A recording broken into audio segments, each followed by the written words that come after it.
২৬-এর বিধানসভা নির্বাচনকে পাখির চোখ করে ঘর গোছাতে শুরু করলেন হুমায়ুন কবির। নতুন দল ঘোষণা করার পর পূর্ব মেদিনীপুরের পাঁশকুড়ায় পিতপুর দরবার শরীফে এসে পীরজাদা তথা AIMA সংগঠনের সভাপতি নূর আমিনের সঙ্গে দীর্ঘ বৈঠক করেন তিনি। বৈঠক শেষে হুমায়ুন কবির স্পষ্ট জানান, আগামী নির্বাচনে তাদের লক্ষ্য ৯০টি আসন। বিজেপি ও তৃণমূল উভয় পক্ষকেই পরাস্ত করতে তারা জোটবদ্ধভাবে লড়াই করবেন। এমনকি শুভেন্দু অধিকারীর জেলা পূর্ব মেদিনীপুর থেকেও তাদের দলের বিধায়ক বিধানসভায় যাবে বলে তিনি দাবি করেন। নন্দীগ্রামেও নির্বাচনী প্রচারের হুঁশিয়ারি দিয়েছেন তিনি।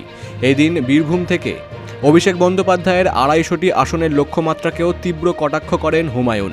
মুর্শিদাবাদের ৪ তৃণমূল বিধায়কের আক্রমণের কড়া জবাব দেন তিনি পাঁশকুড়া থেকে। উনি ২৫০-র কথা ৬ মাস আগে থেকে বলেছে।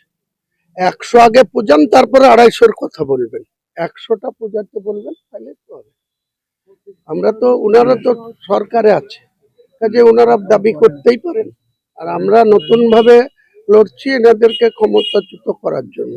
কাজেই সমস্ত কিছু সময় আসলে তখন মানুষ কি রায় দেয়, মানুষ কি চায়, মানুষ আবার একটা দুর্নীতিগ্রস্ত সরকারকে প্রতিষ্ঠা করতে চায় না দুর্নীতির বিরুদ্ধে রায় দিতে চায়, সেটা তো আগামী দিনে প্রমাণ।